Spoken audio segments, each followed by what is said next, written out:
Hi, I'm Heather Wedding with Airrosti, and today we're going to go over how to perform the perfect reverse lunge. For this exercise, we're targeting not only the glute muscles, but also the quad muscles. If you have balance issues, you can always do this by a stable surface. So to begin, you're going to go ahead and lunge back with one leg, making sure you're bringing your weight into that front heel, and you're going to squeeze your glutes to stand back up, making sure you're not pushing off that back foot.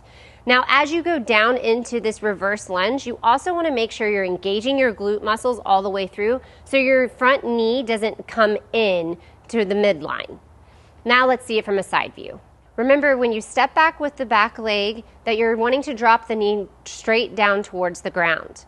And then you're going to squeeze your glutes to come back up, making sure you keep a neutral spine. The other thing you want to make sure you're doing is that front knee, you want to keep the knee behind the toes, so you're not bringing the knee in front of them. Squeeze the glutes and stand back up. And you should feel this through your glutes and quads. Thanks for watching. Let us know what exercises you'd want to see in upcoming videos. See you next time.